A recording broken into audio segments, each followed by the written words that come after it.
Caleb Brennan was 13 years old when he collapsed onto his knees in the frozen expanse of the Absaroka Mountains, his 9-year-old sister Naomi limp and no longer shivering in his arms, a sign of impending death he understood with terrifying clarity.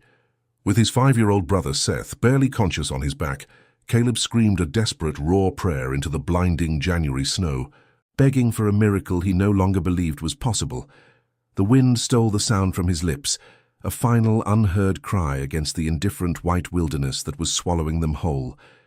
It was in that moment of absolute surrender, as the last of his own strength faded, that Seth, with a final flickering effort, lifted a weak finger toward a shape nearly lost in the storm, and whispered a single impossible word: smoke.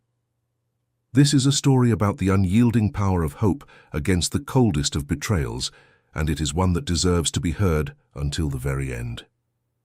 If you believe that stories of human endurance matter, let us know you're here by leaving a comment with the city or country you're listening from. Your support in liking this story and subscribing to the channel is what allows us to continue bringing these powerful journeys to light, and we are grateful for every one of you who chooses to listen. But to understand why 3 shoeless children were dying on a Wyoming mountainside and what that plume of smoke truly meant, it is necessary to go back 48 hours. We must return to the chilling silence of an isolated cabin, to the morning their world was not shattered by the forces of nature, but by the calculated cruelty of the woman who was supposed to be their mother. Their journey did not begin in the snow. It began with the click of a lock and the dawn of an unimaginable betrayal. 48 hours before their desperate flight into the snow, the Brennan children's world was defined not by its vastness, but by its suffocating smallness.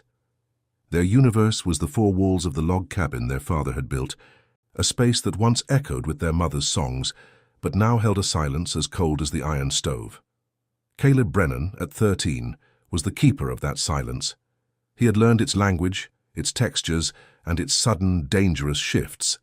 His days were a rigid routine of chopping wood, checking his father's empty snares and measuring out their dwindling supplies, all under the vacant, appraising gaze of Cordelia Finch. He was no longer a boy, he was a watchman, guarding his younger siblings against a threat that had a key to their front door and slept in his father's bed. His primary emotion was a low, constant hum of anxiety, a feeling he had carried since the day his father left them in this stranger's care. Cordelia was not a monster of loud noises and sudden violence. Her cruelty was a quiet, creeping frost. In the 3 months since she had arrived, a woman Silas met in Cheyenne and married in a haze of grief and desperation, she had systematically erased the memory of their mother, Ilara. The hand-stitched curtains were taken down.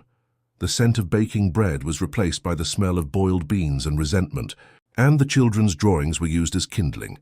She moved through the cabin like a ghost, her presence a heavy weight in the air, speaking only when necessary, and making it clear that the 3 children were not her family, but obstacles. For Caleb, her silence was far more terrifying than any shout, because it was filled with unspoken calculations he could feel, but not yet understand. The children's lives had become a silent pact of survival. Naomi, with the quiet wisdom of a 9-year-old who had seen too much, communicated with Caleb through glances and almost imperceptible nods. She took over the mending of their clothes, her small fingers working with a seriousness that belonged to someone much older. Seth, at 5, was the most vulnerable. He had mostly forgotten their mother's face and was beginning to accept Cordelia's coldness as a fact of nature, like the wind or the snow. Caleb's most important task was shielding Seth from the worst of it, inventing games played in whispers and distracting him with stories of their father's return, a return that Caleb himself was starting to doubt, with a growing dread that settled deep in his bones. Their previous life, the one with their mother Ilara, felt like a story someone else had told them. Caleb clung to memories of warmth, of a fire that was for comfort, not just survival. He remembered his mother teaching him how to read the tracks of deer in the dust, her voice patient and her hand gentle on his shoulder. He remembered Naomi learning the names of edible wildflowers, and Seth being tossed in the air by their father, his laughter filling the entire valley. These memories were precious and painful, a currency of a time when the cabin was a home, not a holding cell.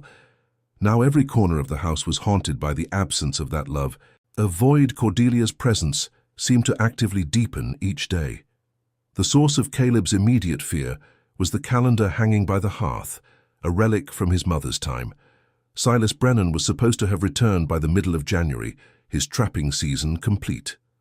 It was now nearly 2 weeks past that date. Every morning Caleb would wake with a knot of hope in his stomach, a hope that would slowly dissolve as the day wore on, and the trail leading to their cabin remained unbroken by his father's snowshoes. He saw the way Cordelia looked at the calendar too, but where Caleb saw a reason for worry, he saw in her eyes a flicker of something else, opportunity. Her cold silence was beginning to thin, replaced by a sharp, brittle impatience. The oppression was sensory. The cabin, which once smelled of pine and wood smoke and stew, now carried the faint, sour scent of Cordelia's indifference. Meals were eaten in absolute silence, the scraping of forks on wooden plates, the only sound. Caleb could feel the chill in the floorboards, even through his thick wool socks, a cold that had nothing to do with the Wyoming winter outside, and everything to do with the woman who sat at the head of their table.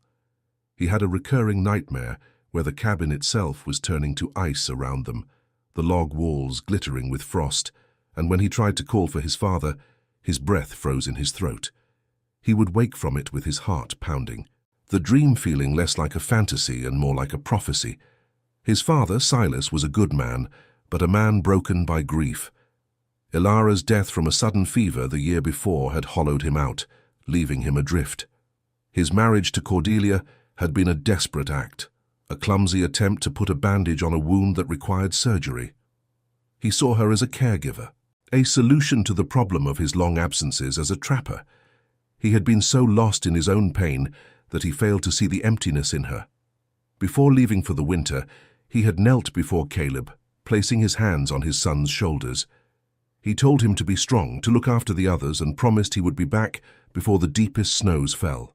It was a promise Caleb had held onto like a talisman, but its power was fading with each passing day. A small act of resistance became their only source of hope.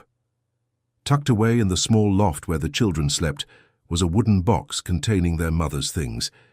In it was a worn copy of a book of local birds, a pressed wildflower, and a small carved wooden wolf Silas had made for her. At night, long after Cordelia had retired to her room, Naomi would light a small nub of a candle, and Caleb would read from the bird book in a low whisper, their heads huddled together under a threadbare quilt with Seth asleep between them. It was a ritual of remembrance, a quiet declaration that they would not be erased, that they remembered who they were and where they came from, even if the world had forgotten them. 2 days before they were cast out, Caleb saw the final shift in Cordelia. He was outside splitting firewood when he saw her through the window, standing before the small, cracked mirror she had brought with her. She was not looking at her reflection. She was practicing a smile. It was a horrifying sight, a smile that didn't touch her eyes, a sharp, predatory curving of her lips. It was the smile of someone who had made a decision and was now simply waiting for the right moment to act. That night, the wind howled around the cabin, and for the first time Caleb felt more afraid of the silence within the walls than the storm raging without. That final evening, the feeling of dread was so thick it was almost a physical presence in the room. Cordelia had made a stew, a rare departure from the usual boiled vegetables, but the gesture felt like a threat, not a kindness. The children ate, their stomachs tight with anxiety. Caleb watched his sister and brother, their small faces pale in the flickering lamplight, and he felt a surge of desperate protective love that was so fierce it ached in his chest. He knew, with a certainty that chilled him to his core, that something was about to break. He just didn't know that it was their entire world. The dawn of the threat arrived, not with a shout, but with an eerie, unnatural calm. It was a Tuesday morning, the air in the cabin so cold that Caleb could see his breath the moment he stirred from a fitful sleep. Cordelia woke them before the first hint of light, her movements crisp and deliberate. There was none of her usual lethargic resentment.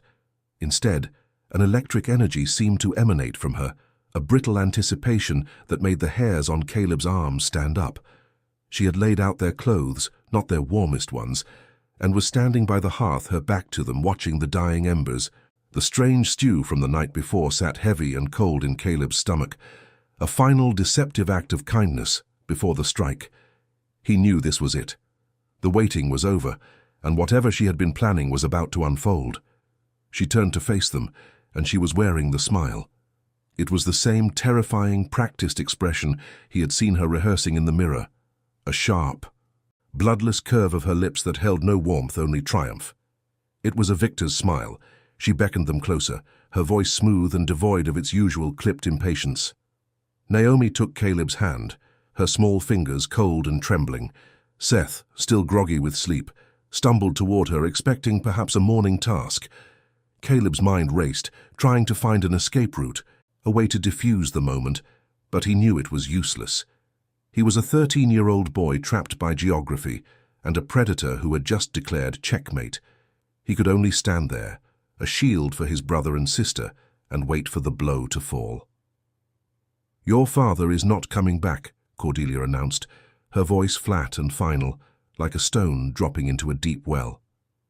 "He died on the mountain. A storm caught him." Caleb felt the words physically, as if they had punched the air from his lungs. He instinctively looked for a flicker of grief or sadness in her eyes, and found nothing but a cold, hard clarity. It was a lie. He knew it was a lie. A convenient story she had told herself until she believed it. But the conviction with which she said it was absolute, and in that isolated cabin, her conviction was the only truth that mattered. He saw Naomi's face crumple, the beginning of a sob catching in her throat, while Seth just looked confused, not yet understanding the magnitude of the lie. Her gaze then shifted to the floor near the entrance, where their 3 pairs of winter boots stood in a neat row, oiled and ready for the snow. "Those boots are falling apart," she said, the lie now layering upon itself, building a cage of false logic around them. "The stitching is coming loose. I'll need to mend them properly if you're to have anything for your feet." The excuse was so flimsy, so transparently cruel, that Caleb felt a surge of hot, helpless anger. Those boots were their lifeline. His father had made them himself, the leather thick and the linings warm. They were the single most important tool for survival they possessed, and she was speaking of them as if they were a triviality, a loose thread to be tidied up. Before he could voice a protest, she moved with a purpose he had never witnessed in her before. She swiftly gathered all 3 pairs of boots, his, Naomi's, and the tiny ones meant for Seth, and carried them not to a mending table, but to the large iron-strapped trunk where she kept her own belongings. The heavy lid creaked open. She placed the boots inside among her folded clothes, and then she closed it. The final definitive sound was the click of the brass lock. There would be no mending. The boots were gone. It was a strategic amputation, a severing of their connection to the world outside, and it was done with the casual efficiency of a butcher. The next move was toward the cabin's single door. With the same unnerving calm, she drew back the heavy wooden bolt that had kept them safe from the winter storms. An explosive gust of wind and snow burst into the room, extinguishing the single lantern on the table and plunging the cabin into a maelstrom of freezing twilight and shadows. The cold was a physical assault, so immediate and violent it felt like being plunged into an icy river. Cordelia didn't flinch. She simply held the door open, the storm swirling around her as if she were its master, her silhouette a dark, unmovable shape against the chaos of the pre-dawn blizzard. She was no longer a person. She was a force of nature, a gatekeeper to their doom. She then looked directly at Caleb, her eyes glinting in the faint reflected light from the snow. "Your father died on the mountain," she repeated, her voice now hard, stripped of any pretense.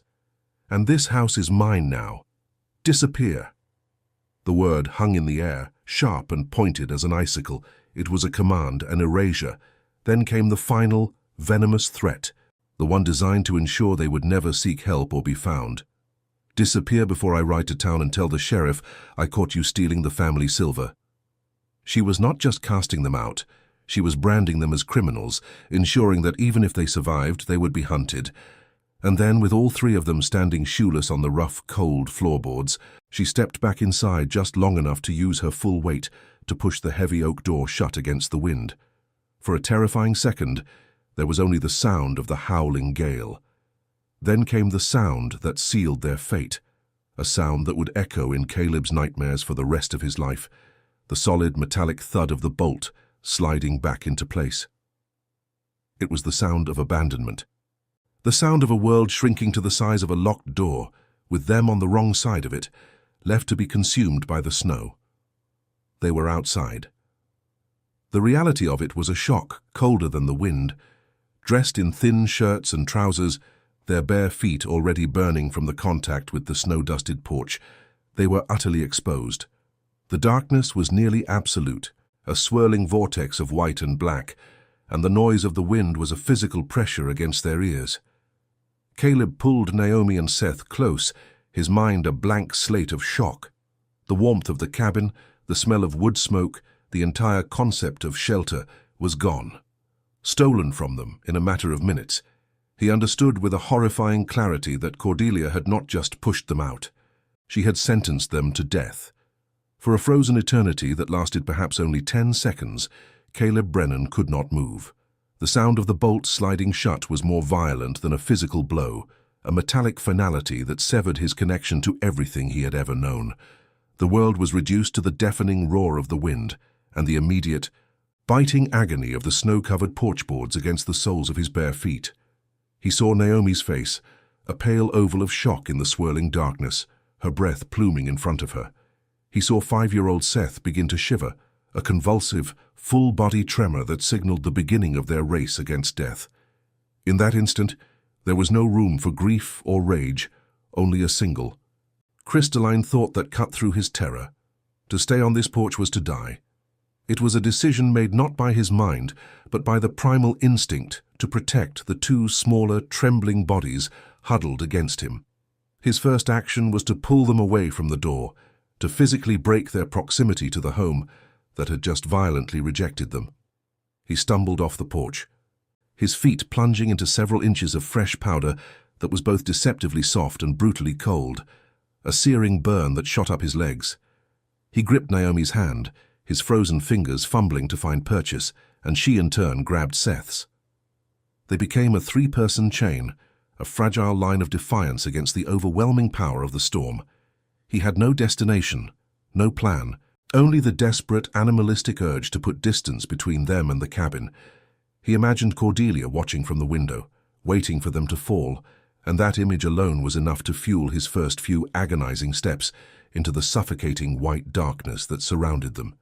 The sheer, terrifying scale of their predicament crashed down on him once they were 50 feet from the cabin. The forest they knew was gone, replaced by a chaotic vortex of wind and snow. There were no landmarks, no familiar trails, only the howl of the gale and the disorienting dance of flakes in the air. For a paralyzing moment, the futility of it all threatened to consume him. He was a child, leading 2 other children into a blizzard without shoes or coats. The despair was a physical weight, pressing down, threatening to buckle his knees. But then, cutting through the panic, came the echo of his father's voice from months ago, his heavy hand on Caleb's shoulder. "You're the man of the house when I'm gone. You look after them." It wasn't a comfort, it was a command, a burden so heavy, it paradoxically gave him the strength to stand upright. That strength was immediately tested. Seth let out a thin, sharp cry of pain, stumbling on the uneven, frozen ground. His small feet, more delicate than theirs, were already bleeding. The sight shattered Caleb's paralysis and spurred him to his first and most critical act of preparation. He couldn't outrun the cold, but he could fight it.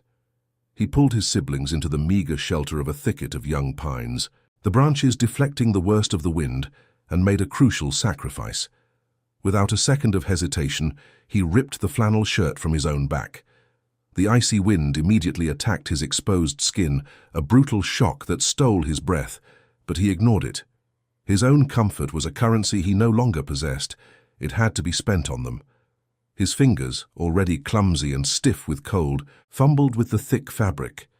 Tearing it into usable strips was an agonizingly slow process. The cloth was tough, and his hands lacked their usual strength. He finally managed to produce several long pieces. He knelt in the snow, the intense pain in his own feet a distant signal his brain was beginning to ignore, and gently lifted Naomi's left foot. He wrapped a strip of flannel around it as tightly as he could, then did the same for her right. He moved to Seth, whose sobs had quieted into whimpers, and carefully bound his small, wounded feet. It was a desperate, inadequate defense against a Wyoming winter, a flimsy layer of cotton against sub-zero temperatures, but it was an act of war against their fate. It was a statement that they would not simply lie down and freeze. As he tied the last knot on Seth's foot, he risked a glance back toward the cabin. Through the swirling snow, he could just make out the faint, rectangular glow of the window, a sliver of warmth and light in the vast, roaring darkness. It represented a life that was no longer his. He knew, with a certainty that left no room for hope, that begging would do nothing. The woman inside that cabin wanted them gone, erased from the world. Turning his back on that distant light was the true point of no return. In that moment, he wasn't just fleeing from Cordelia, he was choosing the storm. He was choosing the unknown, the pain, the impossible odds, because it was the only choice that gave his brother and sister a chance to live. The final preparation was the heaviest. Even with his feet wrapped, Seth was too small and weak to move quickly through the deepening snow. He stumbled every few steps, a dead weight on their progress. Caleb knew they were losing precious time, losing warmth with every second they stood still. He crouched down, his back to his little brother. "Naomi, help me," he said, his voice raspy against the wind. Together, they hoisted the shivering 5-year-old onto Caleb's back. The sudden weight was immense, driving him a step forward and nearly buckling his knees. Seth's arms wrapped weakly around his neck, his cold cheek pressed against Caleb's. The preparation was now complete. There were no supplies, no map, and no shelter in sight. There was only the weight of his brother, the grip of his sister's hand, and the fierce, desperate will to take one more step into the heart of the storm. With Seth's dead weight on his back and Naomi's frozen hand in his, Caleb Brennan plunged into the heart of the blizzard. He had no direction, only a single overriding instinct. Up. Going down would lead toward the main trail, toward the town, toward the world where Cordelia's lie about them being thieves would be waiting. Up meant the mountains, a place of brutal indifference, but also a place of solitude where they might, for a time, be safe from human cruelty. He fixed his eyes on a barely perceptible rise in the terrain, a ghost of a ridgeline against the swirling gray, and forced his burning, fabric-wrapped feet to move. Each step was an agony, a fresh wave of searing cold that shot from the snow through his entire body. The wind was a physical enemy, shoving him, trying to tear Naomi from his grasp, its howl a constant, deafening roar that swallowed all other sound. They moved through a world without landmarks. The familiar shapes of the forest, the trees he had known his entire life, were gone, erased by the curtain of falling snow. The world was a churning vortex of white and black, a disorienting chaos that threatened to spin them in circles. Caleb fought against the panic that rose in his throat. He forced himself to focus on the feel of the ground beneath his feet, the subtle shift from flat earth to a rising slope. That upward tilt was his only compass. He could feel Seth shivering against his back, a constant, desperate rhythm of life he had to protect. Naomi stumbled beside him, her face a pale mask of concentration, her eyes fixed on his boots as if they were the only anchor in a world that had come undone. Their first significant obstacle was not a cliff or a ravine, but a simple barbed wire fence marking the edge of a neighbor's unused pasture, a line they had crossed 100 times in the sunshine. Now it was a barrier of rusted, ice-coated thorns. There was no time to search for a gate.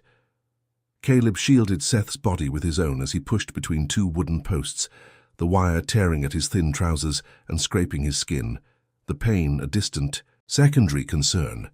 He turned and held the wire apart, his bare hands protesting the biting cold of the metal, and guided Naomi through the gap.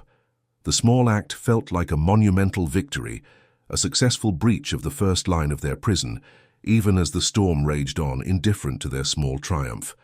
The rhythm of their flight was brutal and unforgiving. Step, stumble, push, step, stumble, push.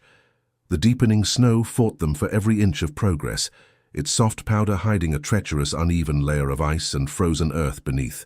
Twice, Caleb's foot plunged into a hidden depression, sending him sprawling forward, the weight of Seth driving the air from his lungs. Each time, the effort to get back to his feet was immense, a full-body struggle against gravity, exhaustion, and the crushing weight of his brother. Naomi would pull on his arm, her small frame offering what little leverage it could, her silence a more powerful motivator than any words of encouragement could ever have been. They were a single, struggling organism, a three-part body fueled by one boy's will. Time lost all meaning. There was only the struggle of the present moment. The initial surge of adrenaline had long since faded, replaced by a deep, gnawing cold that had settled into Caleb's bones. His feet were no longer burning. They were numb, clumsy blocks of ice he could barely command. He knew from his father's stories that this was a dangerous sign, the precursor to frostbite. But there was no choice but to keep moving. He could feel Seth's shivering had lessened, his body becoming limp and heavy on his back, a terrifying shift from active struggle to passive surrender. Panic, cold and sharp, flared in Caleb's chest. He had to find shelter, even for a moment. He spotted a dark shape through the snow, a large outcropping of granite boulders that offered a slight reprieve from the direct assault of the wind. He staggered toward it, half dragging Naomi, and collapsed into the shallow lee of the rock. The sudden reduction in the wind's howl was so profound it felt like silence. He slid Seth from his back, cradling him, and pulled Naomi close. For a few precious seconds, they were a huddled mass of shared misery, sheltered from the storm's full fury. He looked at Naomi's face, her lips tinged with a faint blue, her eyes wide with a fear that mirrored his own. He saw Seth, his eyes closed, his breathing shallow. The futility of it all washed over him, a wave of cold despair that threatened to drown him. It was a memory of his mother that pulled him back from the edge. He remembered a summer afternoon when he had fallen from a tree, the wind knocked out of him, lying on the ground convinced he was dying. His mother, Ilara, had knelt beside him, her hand cool on his forehead, and she hadn't panicked. She had simply spoken to him in a low, calm voice, telling him to breathe, just breathe, until the world came back into focus. He channeled that memory now, forcing himself to take a slow, deep breath, then another. He was the calm voice now. He had to be. He rubbed Seth's hands between his own, the friction creating a pathetic illusion of warmth. The pause gave him a moment to reassess. The simple flannel wrappings on their feet were completely saturated and frozen, offering less than no protection. They were a liability, encasing their skin in ice. With numb, clumsy fingers, he untied the frozen knots and pulled the stiff fabric from Naomi's feet, then from Seth's. Their skin was a terrifying patchwork of red and waxy white. He tore fresh strips from the tattered remains of his shirt, sacrificing what little insulation he had left for his upper body, and rewrapped their feet with the dry inner layers. It was a desperate, fleeting measure, but it was an action. And action was the only antidote to the despair that waited for them in stillness. Getting to their feet again was the hardest thing he had ever done. Every muscle screamed in protest. His body craved the false peace of surrender, the deadly invitation to simply lie down and let the snow cover them. But the image of Cordelia's triumphant smile burned in his mind, a fuel of pure, hot rage. He would not give her the satisfaction. He would not let her win. He hoisted Seth back onto his back, the boy's limp form a terrifying dead weight, and grabbed Naomi's hand. "We have to go," he said, his voice a raw croak against the wind, which seemed to have returned with a renewed vengeance. They moved upward, ever upward, into the foothills of the Absaroka range. The landscape grew steeper, more rugged. They were no longer walking, but climbing, using their hands to pull themselves up short, snow-covered ledges. Caleb's body was a machine running on its last reserves of fuel. He stopped thinking, stopped feeling the pain in his feet or the burning in his lungs. His entire world narrowed to a single repetitive task: plant a foot, find a handhold, pull, and repeat. He moved with a grim, almost mindless determination, his only thought to put one foot in front of the other, to gain one more inch of elevation, to move one step further from the memory of that locked door. Darkness fell, not in a gentle twilight, but as if a black curtain had been dropped over the world. The swirling snow that had been grey was now an impenetrable black, punctuated by the ghostly white of the flakes closest to their faces. They were moving blind, navigating purely by touch and the instinctual sense of the mountain's slope. Caleb could feel the change in the trees around them. the spacing and type, telling him they were entering the denser, higher-altitude pine forest. It was a small piece of knowledge in a vast sea of terrifying uncertainty, but he clung to it. He was not completely lost, not yet. By what must have been late evening, a stroke of sheer dumb luck guided them into a shallow ravine carved out by a summer creek. The high earthen walls on either side acted as a natural windbreak, funneling the blizzard over their heads. The air in the ravine was calmer, the snow shallower. It was not warmth, it was not shelter, but it was a reprieve. Caleb knew they couldn't stop for long. The cold would pool in this low-lying area and become a death trap. But for a few precious moments, they could catch their breath without the wind trying to rip it from their lungs. He stumbled to a halt, leaning against the frozen wall of the ravine, his body shuddering with exhaustion. He slid Seth into his arms, huddling his brother and sister close against him. The initial frantic hours of their escape were over.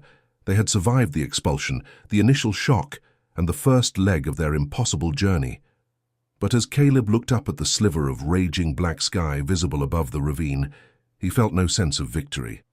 He had succeeded only in moving them from a quick death on the porch to a slower, colder one in the wilderness. The first part of their flight had ended, and the long, dark night of their trial had truly begun. It was in this moment of final surrender, as the world dissolved into a meaningless vortex of white, that Caleb felt a faint tug on his collar. He heard Seth's voice, a thread of sound so thin it was almost lost in the storm. Smoke. The word was an impossibility, a hallucination born of a dying mind. Caleb had no strength left to lift his head, to chase a phantom of hope. But the word came again, a fraction stronger, and with a final desperate effort, he forced his eyes open. Through the maelstrom he saw it, not smoke from a fire which would have been whipped away instantly by the gale, but a steady, unwavering column of vapor, rising from a place where a snowdrift should have been. It rose with a strange serenity, a calm pillar of existence in a world of chaos, and it was the most beautiful thing Caleb had ever seen. The sight was a jolt of electricity to his dying nerves. It made no sense, but it was there. That single, impossible fact was enough to reignite the last embers of his will to live. He could not stand, but he could crawl. With a groan that was part animal, part boy, he shifted Seth's weight on his back and looped an arm under Naomi, who was now a dead weight of chilling flesh. He began to move toward the vapor, dragging his sister's limp body through the snow. The 50 yards to the rock fissure felt like a journey across a continent. Each movement was an agonizing negotiation with his own failing body, his muscles screaming, his frostbitten limbs clumsy and unresponsive. He fixed his gaze on the base of the vapor, the single point of reality in his swirling, nightmarish vision, and pulled himself forward inch by agonizing inch. As he drew closer, he realized this was no fire. The air carried no scent of burning wood, only the sharp, clean smell of the snow, and a faint, almost imperceptible odor of damp earth and stone. The vapor was not gray with ash, but pure white, a plume of clean steam disappearing into the storm above. He was now only a few feet away, his mind numbly registering that the source was a narrow gap between two enormous granite boulders, their surfaces plastered with snow and ice. His outstretched hand, raw and numb, reached for the edge of the opening. The world had become a simple binary choice, the impossible warmth he imagined, or the certain cold he knew would claim them within minutes. His fingers brushed against the edge of the rock, and he prepared for the final empty cold. Instead, a wave of warm, humid air washed over his face. The sensation was so profound, so utterly alien to the brutal reality of the past 48 hours, that for a moment he thought he had finally died, and this was some strange, first moment of the afterlife. The blast of warmth melted the ice clinging to his eyelashes and thawed the frozen moisture on his cheeks. He took a staggering, greedy breath, his lungs accustomed to the searing cold, filling with air that was gentle and moist. It was the breath of life itself. A strangled sob escaped his throat, a sound of pure, uncomprehending shock. Hope, which had been a distant, abstract concept, was now a physical sensation, a tangible warmth against his skin. He didn't understand it, but he believed it. He scrambled forward, pulling his siblings with him into the dark fissure. The moment they passed through the narrow opening, the world changed. The deafening, soul-crushing roar of the blizzard was instantly cut off, replaced by a profound, echoing quiet. The only sounds were the gentle drip of water from unseen ledges and a soft, rhythmic bubbling like a pot simmering on a distant stove. It was dark, a stark contrast to the blinding white outside, but it was not a total blackness. From deeper within the passage, a faint, soft light emanated, giving the glistening, wet rock walls a ghostly sheen. The air was thick with a mineral-rich humidity, the smell of a deep, clean earth that had never known the sting of frost. It felt like they had crawled out of the world and into its secret living heart. As his eyes adjusted, he saw the source of the light and the warmth. The narrow lava tube, barely wide enough for him to crawl through, opened into a hidden grotto, a cavern perhaps 100 feet long, and in its center was a miracle. A pool of water, so perfectly clear he could see the smooth stones on its floor, bubbled gently, sending a constant plume of steam toward the roof of the cave. This was the source of Seth's smoke. The grotto was a self-contained world, a pocket of impossible summer hidden deep within the mountain's frozen core. The geothermal heat from the spring warmed the entire space, making the air feel like a perfect afternoon in June. This was not a shelter, it was a sanctuary. Ignoring the pain in his own body, Caleb's every instinct screamed to save them. He half-dragged, half-carried his siblings to the edge of the pool, laying their limp bodies on the smooth, dry stone floor that was naturally wonderfully warm to the touch. He knelt between them, his hands shaking with a combination of cold and adrenaline. He started with Naomi, chafing her arms, her legs, her face, his rough, frozen hands working desperately to bring life back to her skin. For long, terrifying minutes there was nothing. Then, slowly, a faint blush of pink began to spread from her core, pushing back the terrifying, waxy white of deep hypothermia. He turned to Seth, rubbing his small back and chest until the boy stirred, his whimper the most beautiful sound Caleb had ever heard. Only when he saw the definite signs of life returning to them both, Naomi's eyelids flickering, Seth's shivering starting anew as his body fought to re-warm, did Caleb finally allow himself to feel. He slid down against a warm rock wall, the exhaustion of 2 days of brutal struggle hitting him like a physical blow. The heat from the stone beneath him began to seep into his own frozen flesh. It was an agonizing, exquisite process. He felt the fire of returning circulation in his feet, a pins and needles inferno that was so intense it brought tears to his eyes. But it was the most welcome pain of his life. He was alive. He had not failed. He had brought them through the storm. He pulled his brother and sister close, their small bodies now warm and stirring against him. Huddled together on the floor of the impossible cave, surrounded by the gentle sounds of bubbling water and sheltered from the raging blizzard, the dam finally broke. The rigid control that had kept him moving, the sheer force of will that had powered him through the snow and the pain, shattered into a million pieces. He buried his face in Naomi's hair and wept. It was a storm of sobs, a roar, ragged outpouring of terror, grief, and a relief so profound it felt like it was tearing him apart. He was on his knees again, just as he had been in the snow, but this was not a prayer of desperation. It was the shuddering, broken, beautiful sound of a prayer that had been answered. The days that followed were a blur of sleep and a gradual return to the world of the living.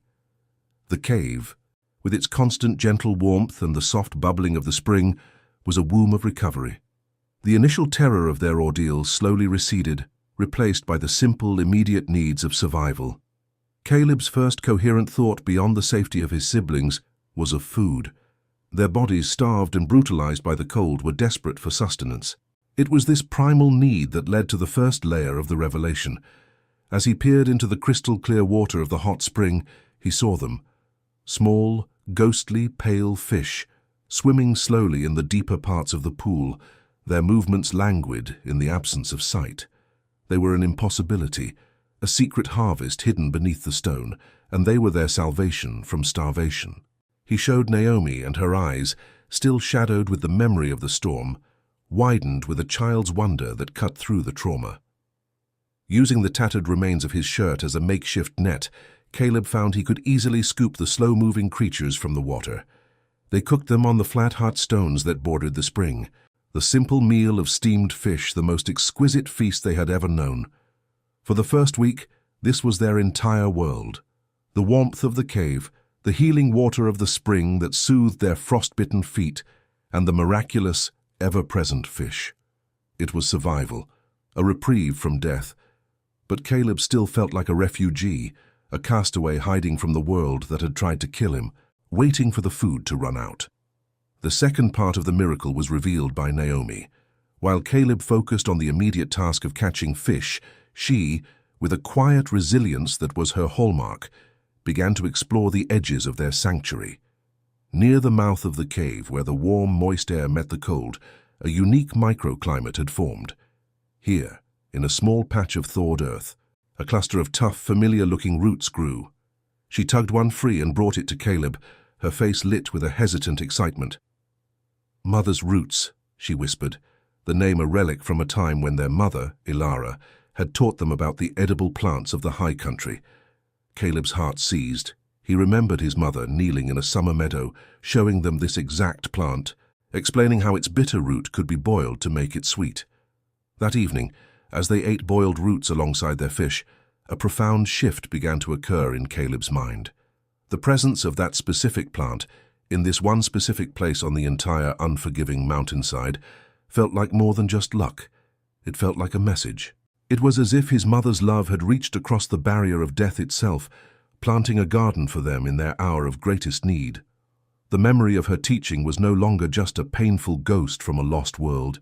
It was a living tool, a key that unlocked another layer of their survival. For the first time, Caleb felt a presence in the cave with them, not a spooky or frightening one, but the warm, protective spirit of the woman who had given them life. The final piece of the puzzle, the one that completed the revelation and transformed the cave from a shelter into a sanctuary, came a week later. Caleb noticed that the steam venting from the fissure high above them did more than just signal their location. It created a constant, visible plume that attracted animals. Deer and elk, their coats thick with winter fur, would draw near the opening, drawn by the impossible scent of damp earth and the hint of warmth in a frozen world. They were cautious, but they were there, a steady, moving herd of potential sustenance just beyond their doorstep. The sight triggered another memory, this one of his father. He remembered cold autumn mornings, his father's patient hands guiding his own as he learned to tie the complex knots for a snare, the specific way to bend a sapling to create tension, how to read a game trail. At the time, they were just lessons, chores a boy had to learn. Now, standing at the mouth of the cave watching the deer, those lessons transformed into a legacy of survival. Silas Brennan had not abandoned him. In teaching him the ways of the wild, he had given him the skills to live. He had armed his son for a future he could never have predicted, and that knowledge was a weapon against the death Cordelia had planned for them. Over the next few days, Caleb worked with a newfound purpose. He ventured out from the cave for short, calculated trips, gathering saplings and vines. He set snares along the game trails that led to the steam vent, just as his father had taught him. On the third day, he caught a young deer. The task of butchering and curing the meat on the hot rocks was gruesome but necessary work, and with every step, he felt his father's presence guiding his hands.